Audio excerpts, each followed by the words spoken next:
Hello and welcome to Architecture, Design, and Photography. Today we are speaking with Victoria Newhouse.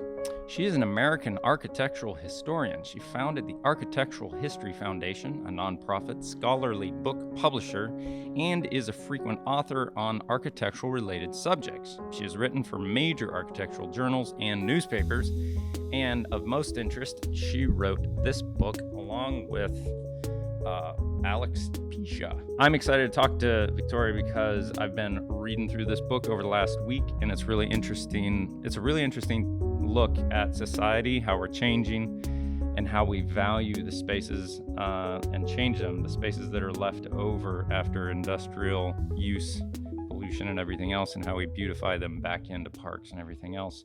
Give it up and welcome Victoria Newhouse. Victoria Newhouse, thanks for taking the time to talk to us today about your book, Parks of the 21st Century, Reinvented Landscapes, Reclaimed Territories. I've been looking through this over the last week, and I have to say I've been pretty like, oh, yeah. There's a lot of those kind of sounds coming out of me as I look through it and read it that like, oh, interesting. People are thinking and writing. This is great. So, what is the process like of actually putting together a book that thick that takes that much time and thought? How can you do that? Well, it takes, you're quite right, it takes a lot of time. I think with Alex Pisha, who is a landscape architect with Sawyer Besson here in Manhattan, I think we spent about 5 years on it. And, oh, wow. Yeah, and landscape is not my field, actually. My field is architectural history. And all of my previous books have all been on cultural buildings, the architecture of cultural buildings. And that's why I had to have Alex help me with some of the terminology, some of the background. And this book actually originated from a previous book, which was a monograph on the extraordinary cultural center in Athens, Greece, that the Niarchos Foundation built and paid for. It cost almost $1 billion, which in fact, just to open a parentheses, doesn't seem like that much now when we're reading all these figures for the rehab of structure and so forth for the train tracks and the train station and so forth, where they're talking about multiple billions. But anyway, at the time, it was a lot of money, and it was a very important addition to the city of Athens. And the Niarchos Foundation asked me to write a book about it. So I divided that book into chapters addressing each venue at the cultural center. There's a concert hall, there's an opera house, and meeting areas, and on and on and on. And finally, there's a very beautiful park. It was designed by an American designer, Debbie Nevins. And that's where I started to become interested in landscape. And that's when I met Alex, and we started to talk about this book. So that's the background. And the way we addressed it was we researched online major public parks around the world. And we would see images and read descriptions and sometimes actually talk with the designers who had done these parks. And then after all of that, we picked the parks that we thought were important enough, interesting enough to actually visit. And that took us actually almost around the world, because we went as far as China twice. Have you actually visited all the parks that are in this book? Yes, absolutely. Wow. I never write about anything without having seen it in reality. Well, yeah, it speaks of a quality of the publisher and the writer and the photography and everything else that, you know, I kind of hesitated in asking that question, because today with publishing and everything else, the financials are so difficult. I almost didn't want to ask you that question because it might come out that we weren't able to afford to go to these, but I was still able to visit them through pictures and write about them, which would be a lesser quality to the book, I think. Yes. But it's interesting to me, like, no, yeah, we visited every single one, and that's why I was able to write on it and, you know, produce a good book. And that's nice to see. Yes. In Well, this day it and was age. a lot of fun. I must say we enjoyed it enormously. And we made some very interesting discoveries. I mean, starting with the fact that China is building these wonderful parks all throughout the country. And you're quite right. We were limited both financially and in time because Alex was working full time when we were doing all this research. So there are many, many parks in China, for example, and many parks in other countries that we simply were not able to include because we just didn't have the time or the money. Mm-hmm. Now, what is it that's driving the parks in China, you think? Both the cultural and societal change over time, that China had this presentation or thought in the American mind of being polluted, industrial, just, you know, just churning out development of an economy and a society over the last 100 years, to now they're really investing in parks and doing that kind of thing, which does not necessarily have an immediate financial return, but a long-term societal return. What is the societal cultural influence and change there that's making that possible in China, you think? Well, I think the government, both the federal government and the local governments, have become much more aware of pollution issues of pollution. And there are some people, there are some professionals in China. Kan Jianyu is one. He's a man who comes from a peasant family who won a scholarship to the best university in Beijing and then won a scholarship to Harvard, studying landscape design. And he has had a tremendous influence in the country. He has the ear of some of the top government officials in terms of what should be done to improve pollution in China and also to address issues like flooding, which is a tremendous problem in many, many areas of China. Mm-hmm. Is there a discernible difference between parks in like Western Europe and parks in China? My thinking would be that the parks that are being developed in Western Europe are coming from a society that has been of that ilk for quite a long time, where China had such an incredible revolution, roughly 100 years ago, that their change over the last 100 years has been much more dramatic. Their improvement with their manufacturing, just their own production of cars and everything else, and architecture and cities, has been just an incredible increase in growth and improvement. Is there a discernible difference between parks that are being developed in China and parks that are being developed like in Western Europe or America? Well, I think the main difference is that between China and Western Europe and the United States, for that matter, is that in the West, the people who are going to use the park, the inhabitants, the population that is near enough to be able to visit the parks, have a voice in what's going to happen in the park. Whereas in China, the population has absolutely no voice. Is that a slightly more free way for the designers to be able to execute on a design than we would have here, or no? Well, there's some very interesting differences. First of all, in China, it's not just Chinese landscape architects. It's totally international. There are Americans working there, French people working there, Dutch, and so on. As one of the big reasons for these parks, one of the main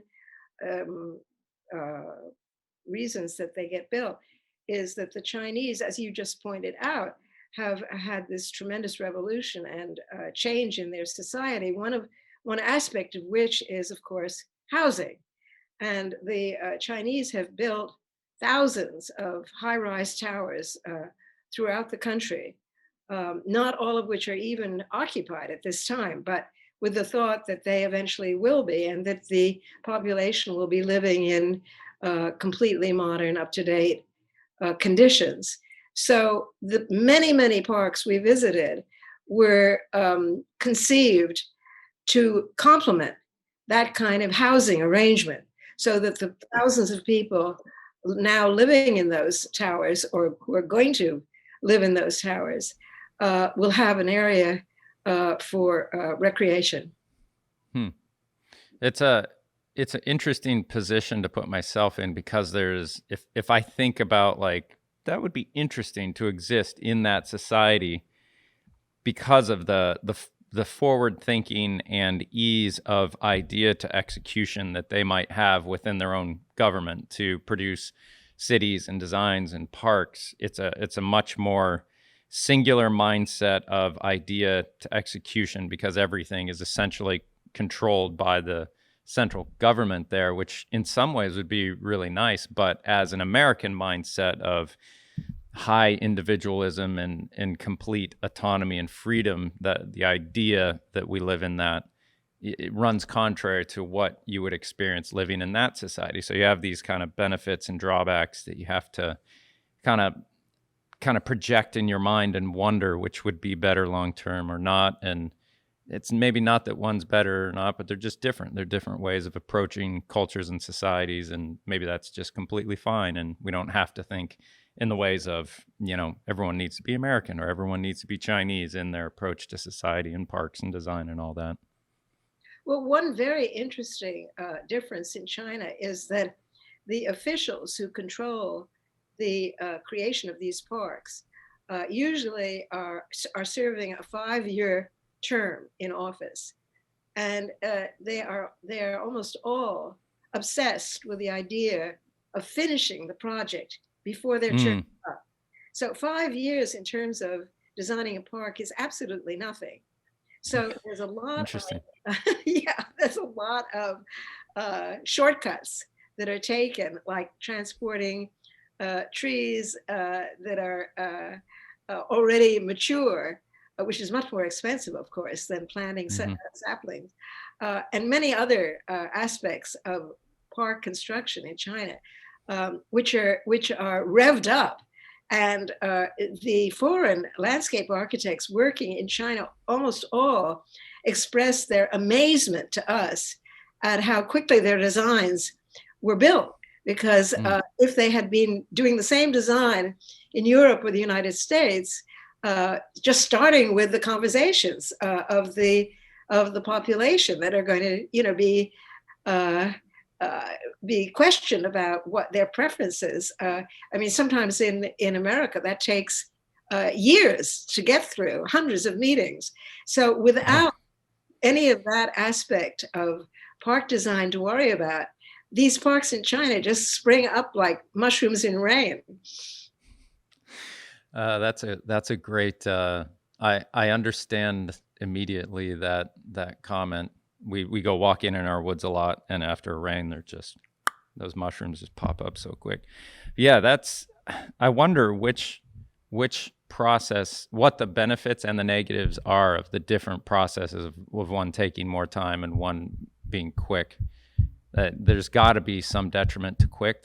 And obviously we understand more so the detriment of things taking longer amounts of time, but that's something we'll only really be able to figure out over time.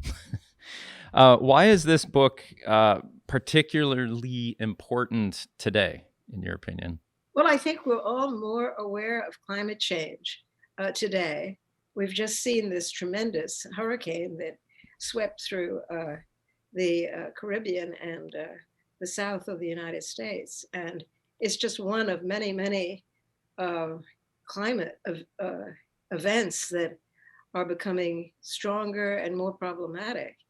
And so it was really interesting to try and include in our discussions the measures that each that the people, the designers of every one of these parks, the measures they're taking to address aspects of climatic problems, like, for example, flooding is a main issue, and of course sustainability.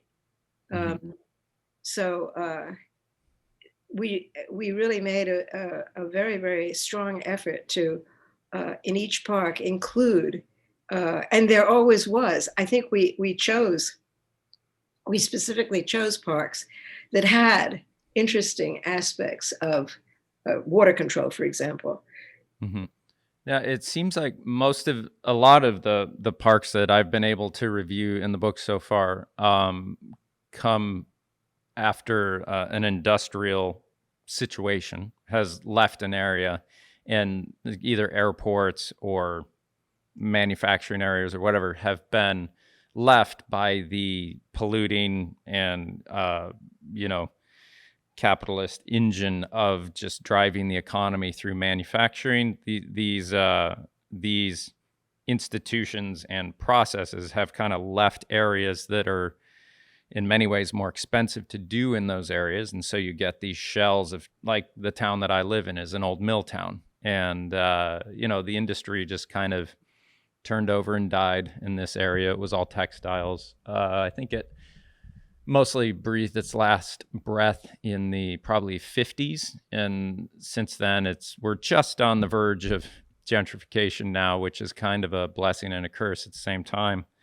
But the downtown Main Street, all the mills, it was just all vacant ever since I've lived here. And now all of a sudden, in the last 3 to 5 years, there's just a huge influx of money, people, and culture that are putting the meat back on those bones, if you will. But there's no, real industry or polluting scenes of production or anything else in there. It's a lot of small manufacturing, like woodworking and artisans and things like that. And that seems like, just in general, that these parks are taking over places that used to be highly polluting or caustic to the environment. So just the fact that these places are no longer used for those type of things is a great thing for the health of the world.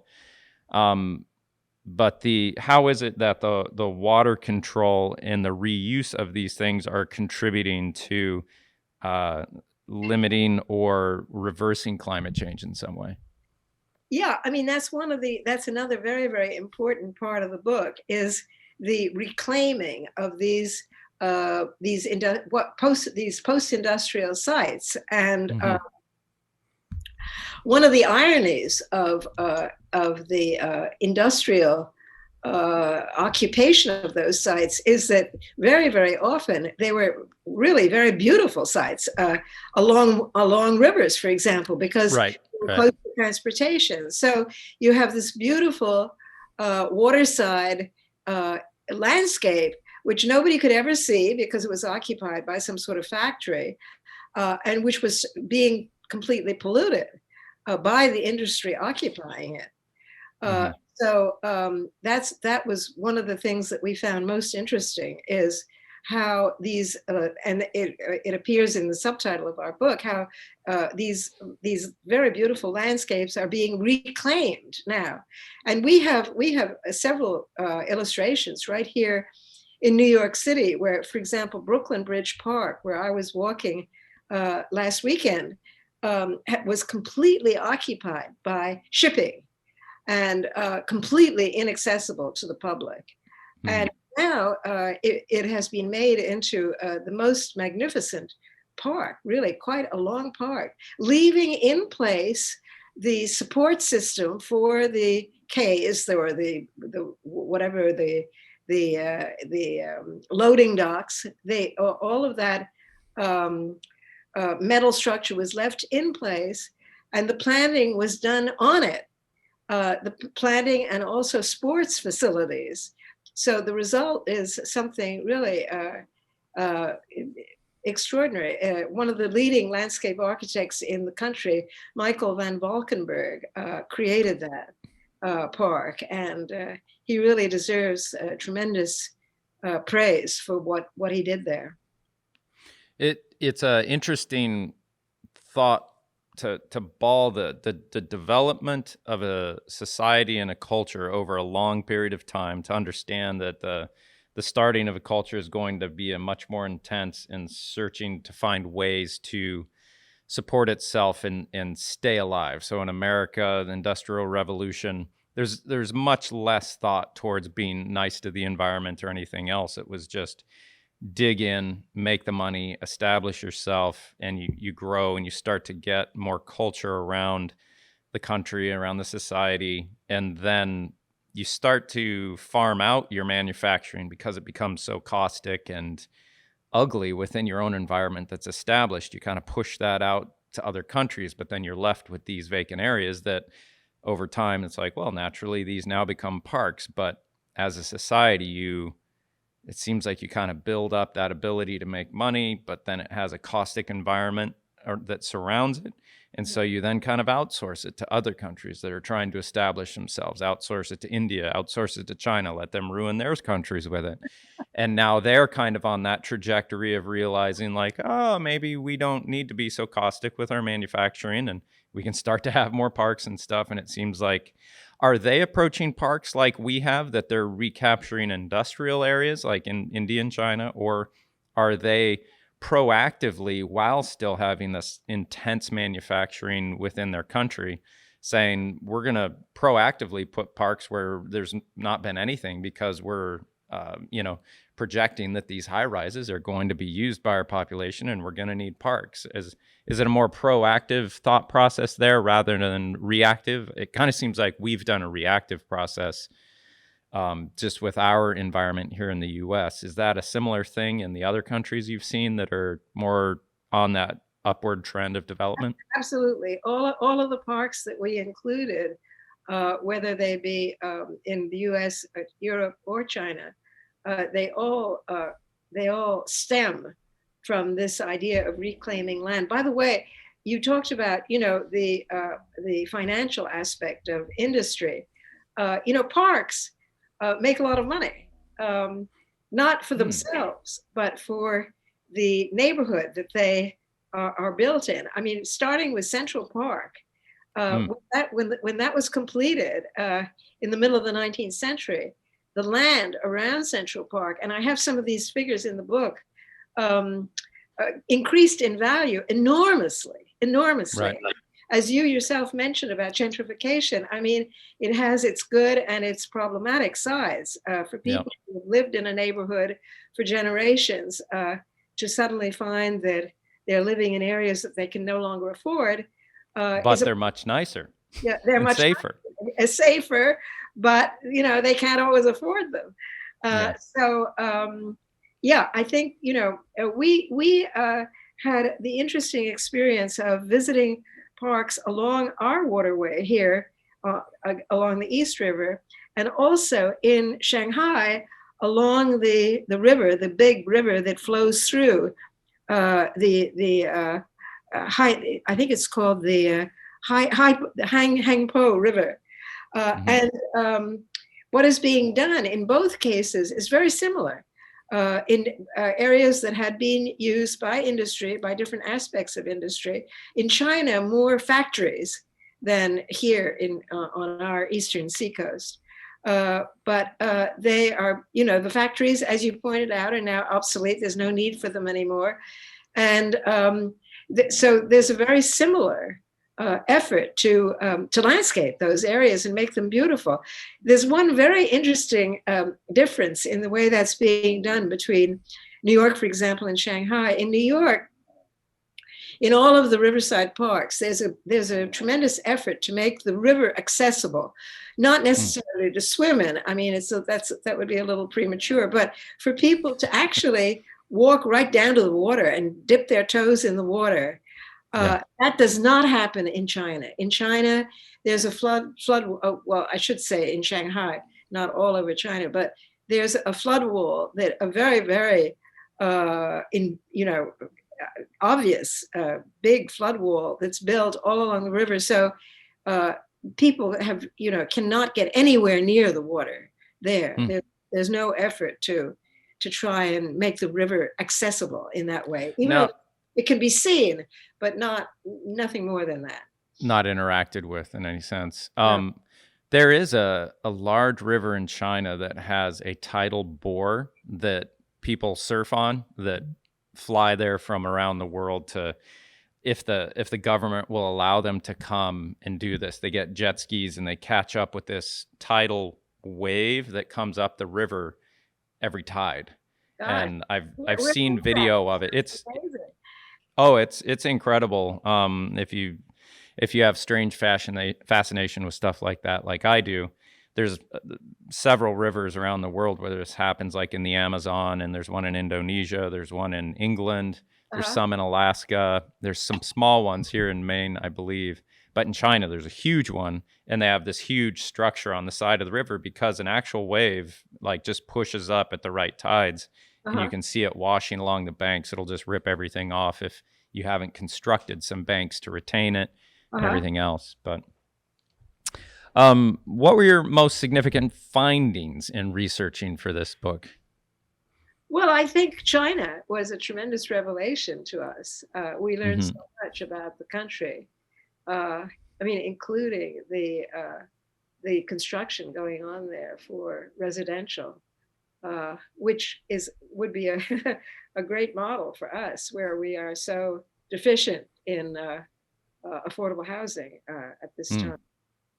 So I think that our discovery of what was going on in China was probably the most interesting. Also, we made a very interesting discovery, which was new for Alex also, and that is how many designers are leaving a natural look. I mean, the whole idea of a very formally designed park seems to have become obsolete. I mean, very, very few people are doing that.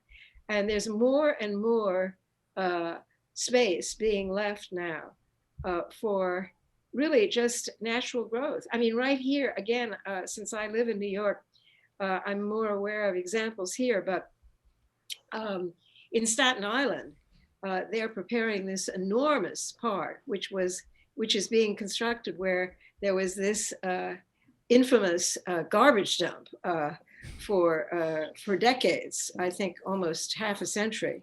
They finally got rid of that, and they just let they cleaned up the pollution. They installed pipes that would allow noxious fumes to escape, and then they just left it for a few years. And it's amazing what grew up there. I mean, it looks like a countryside that could be in Maine, for that matter, or maybe not Maine, or New Jersey. Right, exactly. So trees and shrubbery. There was a complete invasion of animal life.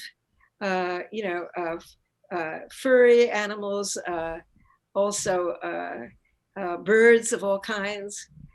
So that was new for both of us to realize how that idea of a natural aesthetic has taken hold.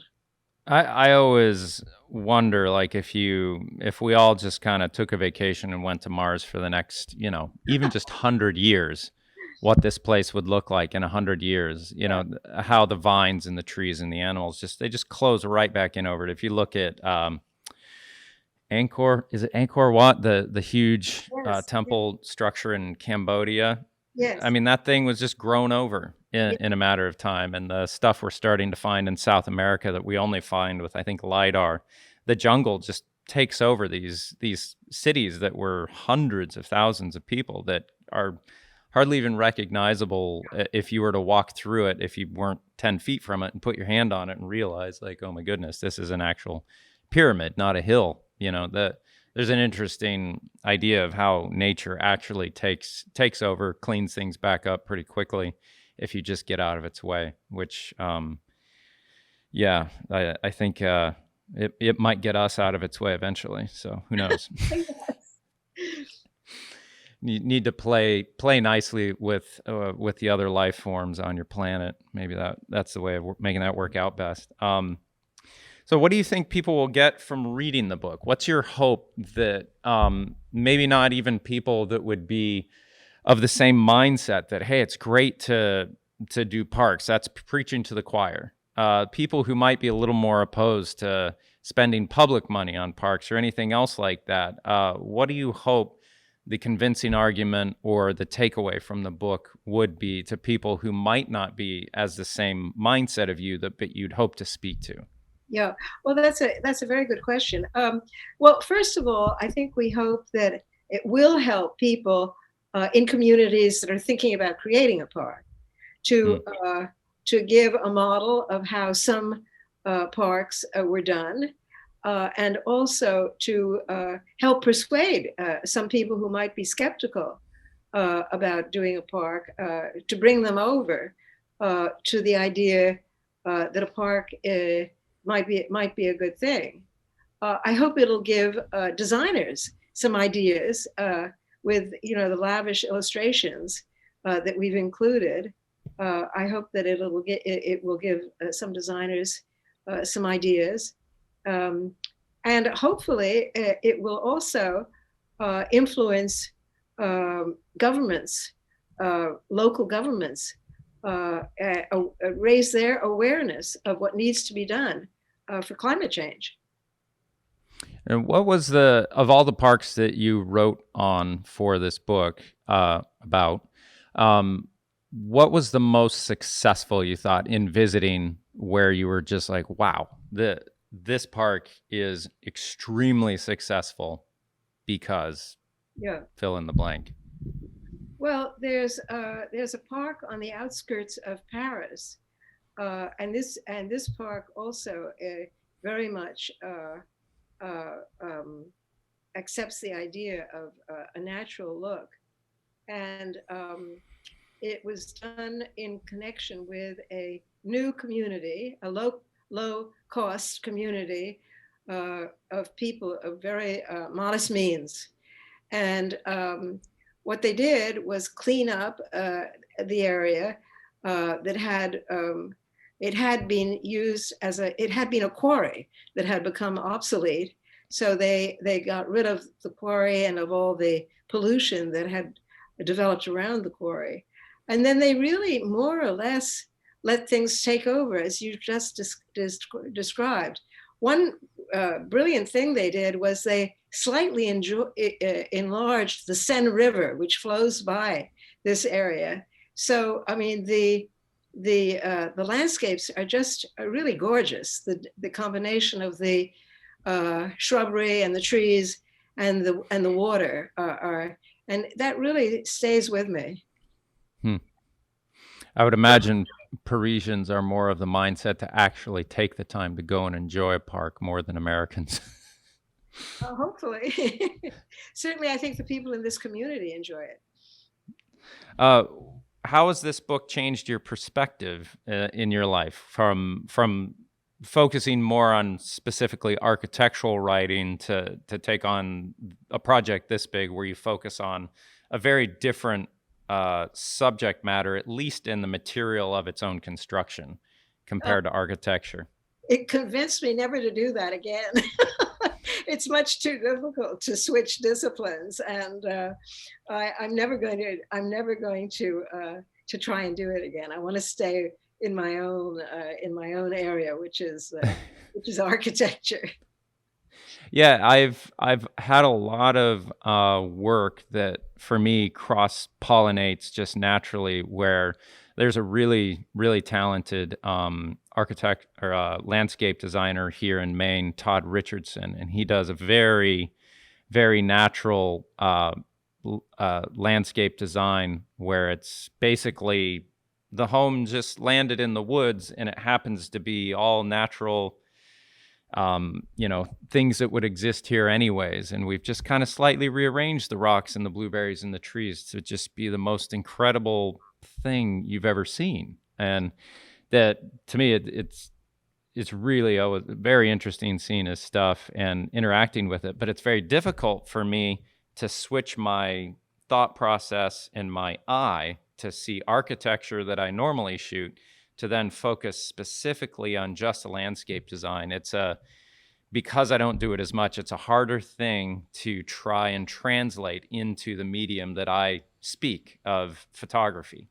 That's right. So I imagine as a writer, that was probably a very similar process. As I'm usually talking about floors and walls and floor plans and materials and how they relate and make you feel in a constructed environment. Now I have to focus on pathways and green spaces and much wider open things and things that pull you through on a much more grand scale, probably that were probably harder to outline and figure out, I would imagine.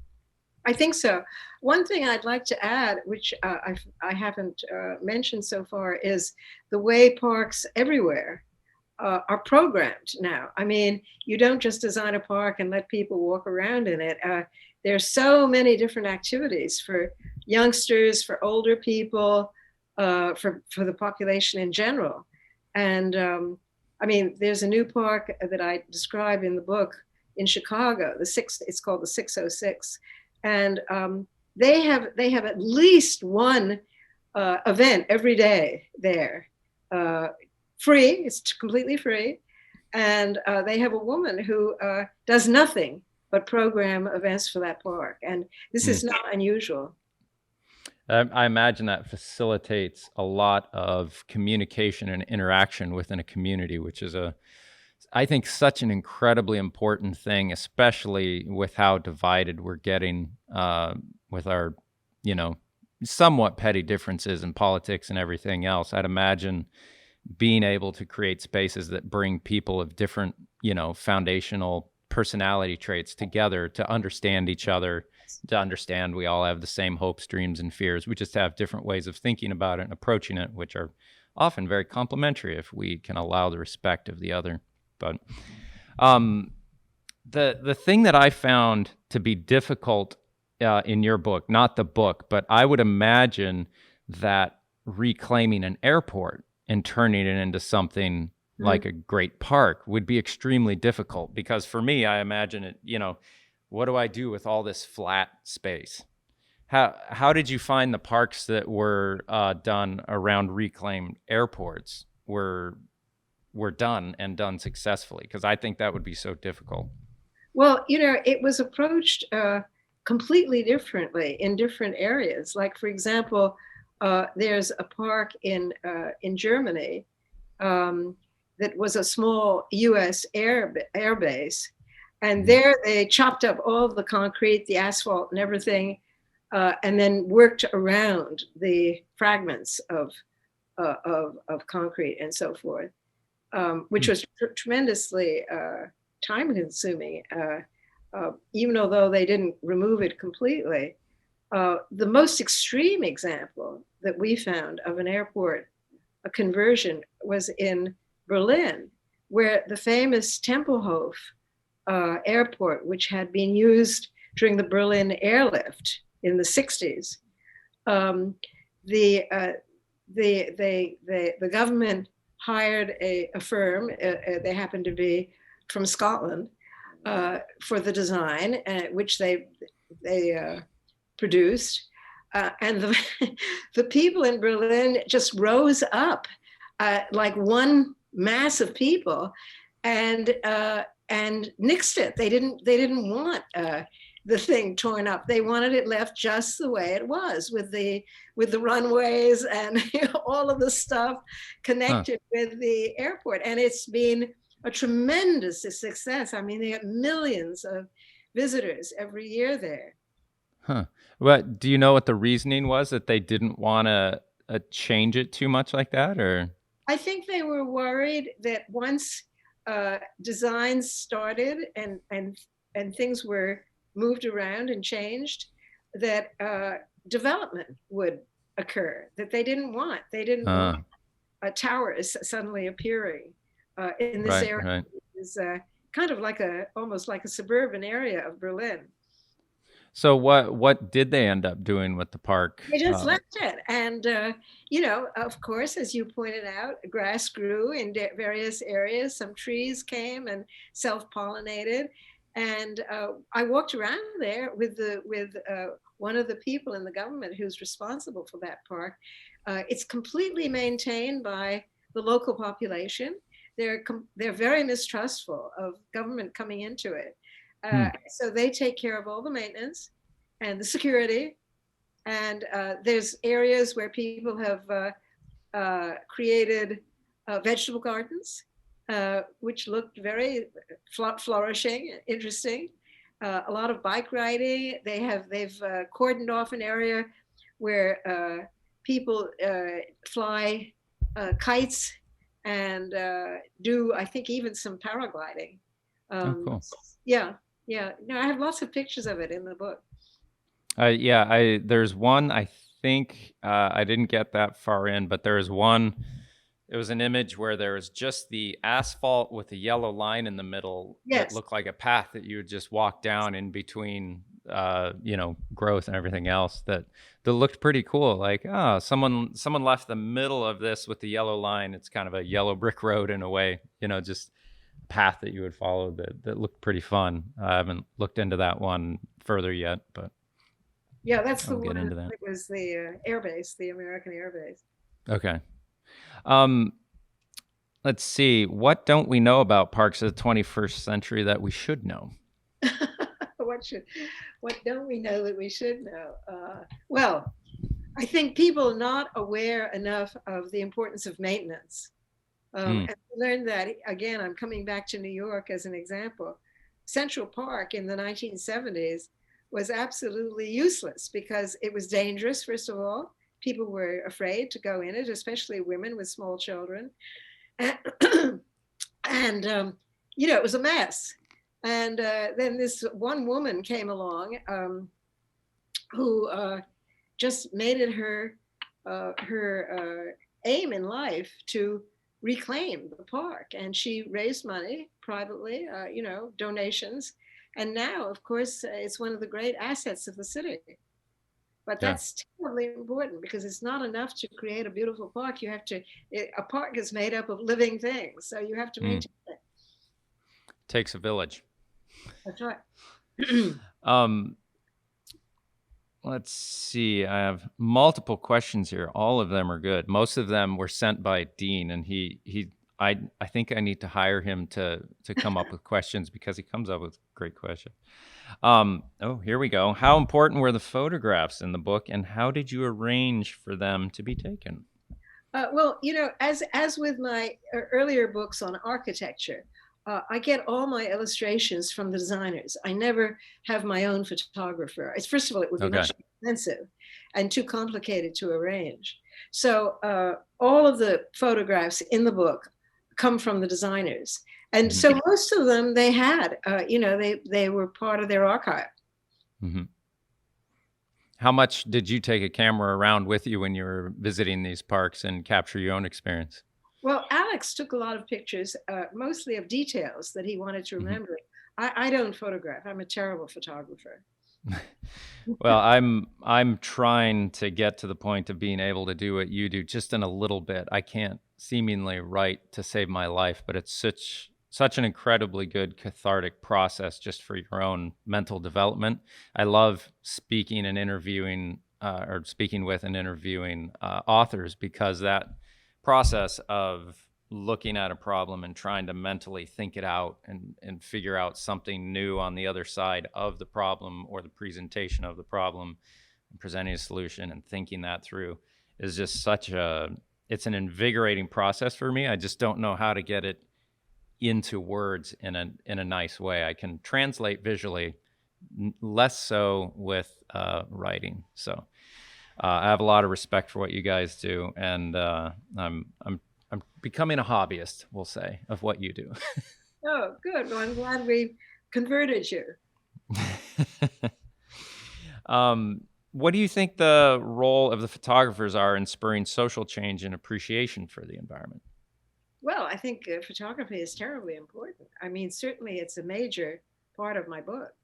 Do you think, now, why couldn't we just have a book that's written and written well? Why do we have to have visuals to go along with it? I mean, understanding that you're not good at photography, I understand that I'm not good at writing. So I much more easily understand your value, that it can go, it provides the connective tissue between the images. It adds that other layer of mental interaction with the actual space to guide that voice in your head as you look over the images. From your perspective, working with what you're talented in writing, what is it that photography provides that complements what you do? Well, there's an old saying that a photograph is worth, an image is worth 1,000 words, and I think that's very, very true. I mean, I think that if you see a photograph, you immediately understand something that it would be very, very difficult to describe it just in words. Yeah, I think you maybe get the capturing of a feeling, and then there's more of an articulate thought process that comes in to focus what the feeling is that you get from the images. Then the writing comes in and focuses those feelings more into an articulate intelligence, words that you can use to process the thing that you're looking at. And that's why I guess it's so incredibly valuable that you're actually visiting these places that you're writing on, is that you're the person who's going to translate the actual experience of being in those places and valuing those places to the reader. The photography communicates it visually, but that only really translates that feeling. You then have to help them work through that intellectual part of it. We tried to describe our feelings, the sounds, the smells. We tried very, very hard to insert that so people would get a sense of what it was like to be in these places. Right.